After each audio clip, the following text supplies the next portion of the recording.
And then just a few minutes later, assistant director said, Charlie wants to see you in his room. So I knocked on the door, and he opened the door, and he looked at me. For more than 4 decades, Kurt Russell and Goldie Hawn have been one of Hollywood's most beloved and enduring couples. No wedding rings, no marriage certificate, no grand legal ceremony. Just 2 people who chose each other, day after day, year after year, building a life together that most people only dream about. Their relationship has always defied convention, and perhaps that is exactly why it has lasted when so many others have not. But now, the couple that seemed untouchable by Hollywood's notorious curse of broken relationships faces something far more threatening than tabloid rumors or career pressures. A serious health diagnosis has changed the atmosphere in their home, altered the rhythms of their daily life, and placed Goldie Hawn in the painful position of confronting a future that may look very different from everything she and Kurt have built together. This is not a story about the end of love. If anything, it is a story about what love looks like when it is stripped of glamour and forced to stand in the harsh light of medical reality. It is a story about a woman who has spent decades loving a man with everything she has, and who now finds herself holding his hand through the most frightening chapter of their shared journey. To understand the weight of this moment, you have to understand who Kurt Russell is, not just the movie star but the man. Born on March 17, 1951, in Springfield, Massachusetts, Kurt Vogel Russell grew up in a household where performance was practically in the drinking water. His father, Bing Russell, was a character actor with a long career in westerns, and his mother, Louise Julia, was a dancer. From childhood, Kurt absorbed the discipline, the creativity, and the work ethic that would eventually make him one of Hollywood's most durable leading men.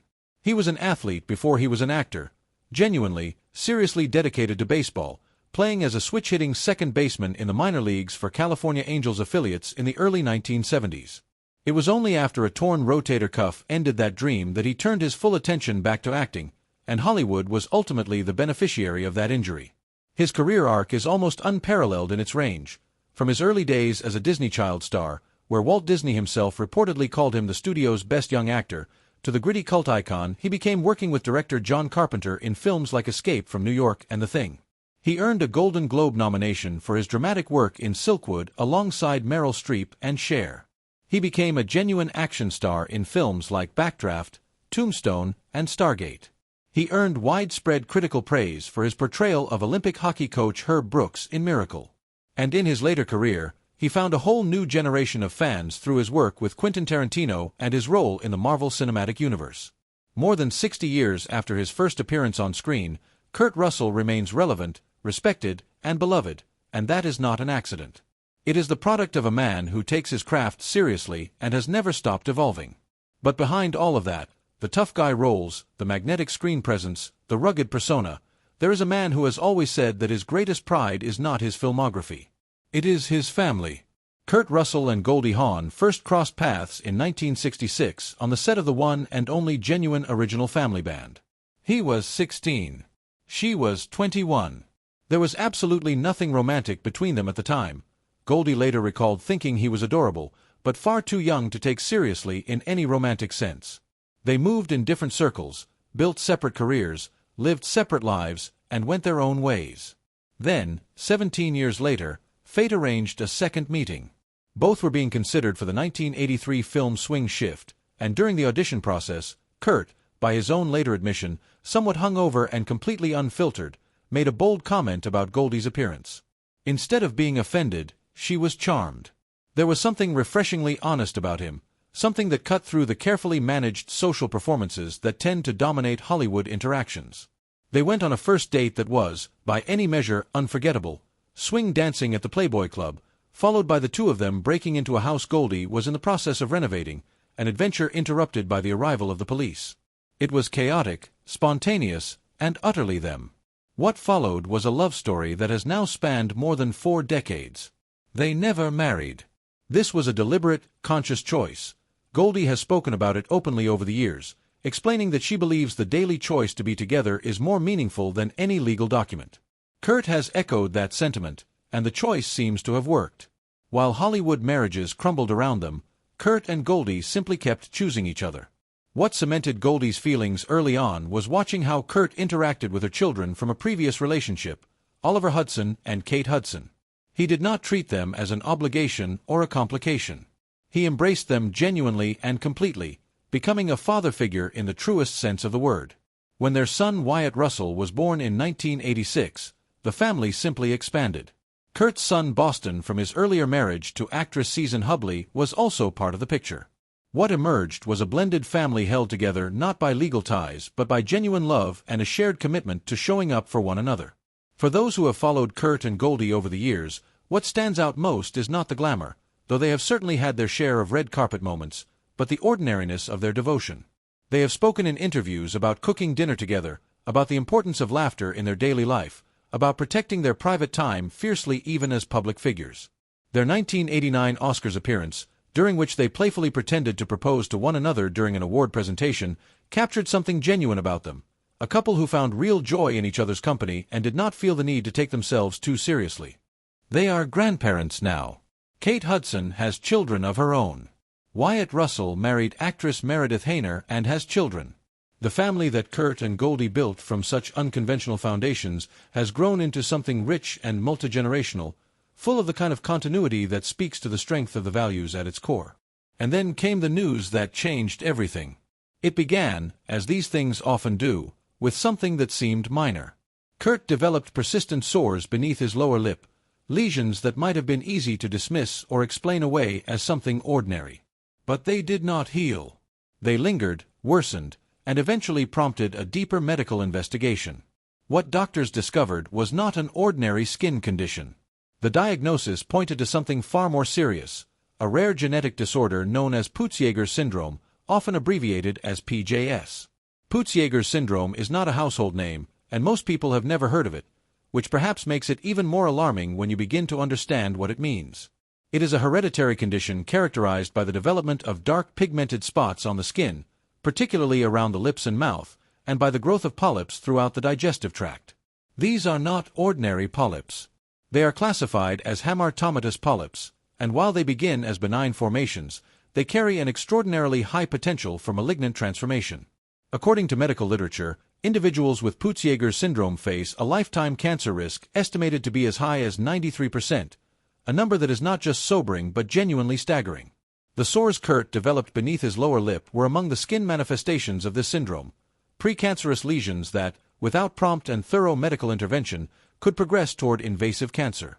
The diagnosis immediately placed him in the category of patients requiring intensive, ongoing medical surveillance. That means regular endoscopies, imaging studies, biopsies, and frequent evaluations to monitor existing polyps and detect any new developments as early as possible.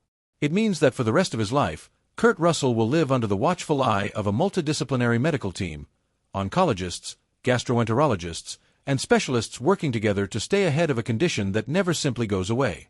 Because Peutz-Jeghers syndrome is genetic, it is lifelong by definition. There is no cure. There is only management, vigilance, and the hope that early detection and aggressive monitoring keep the worst outcomes at bay. For a man who has spent his career projecting physical toughness and resilience on screen, the diagnosis forced a deeply private confrontation with his own vulnerability, a reckoning that no amount of Hollywood bravado could insulate him from. For Goldie Hawn, the diagnosis arrived like a disruption to everything she had always assumed about their future. When you have spent more than 40 years building a life with someone, you develop a certain unconscious belief in the continuation of that life, in more mornings, more dinners, more laughter, more ordinary moments strung together into something extraordinary. A diagnosis like this fractures that assumption.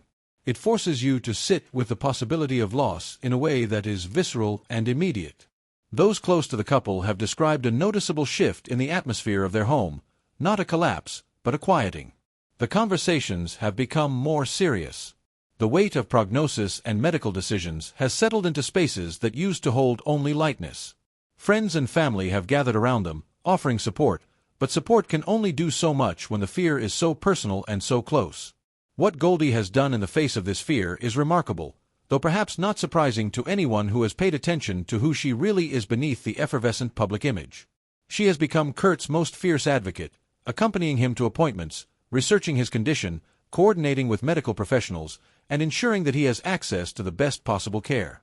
She has become his emotional anchor at a time when his own reserves of strength are being tested in ways they never have been before. The role of caregiver is one that requires a particular kind of love, patient, unglamorous, exhausting, and ultimately one of the most profound expressions of devotion that exists. There are moments, surely, when the weight of it all presses down on her in ways she cannot fully share.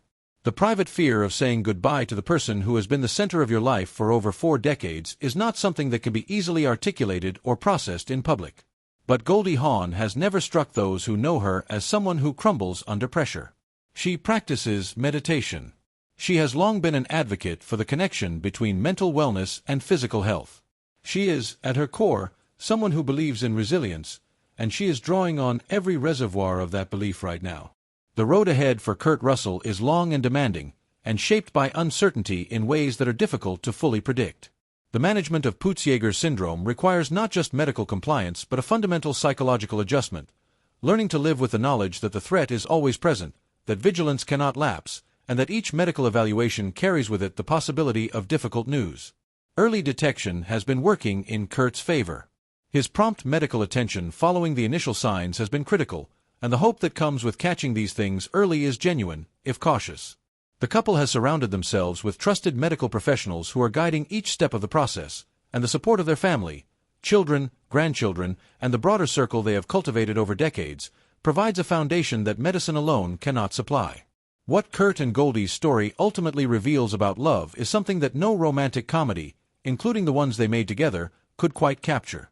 Real love, the kind that holds up under the weight of a frightening diagnosis, that shows up in waiting rooms and at kitchen tables during hard conversations, that refuses to look away from the difficult reality of what lies ahead, is something built slowly, over years, through choices made again and again when it would have been easier not to.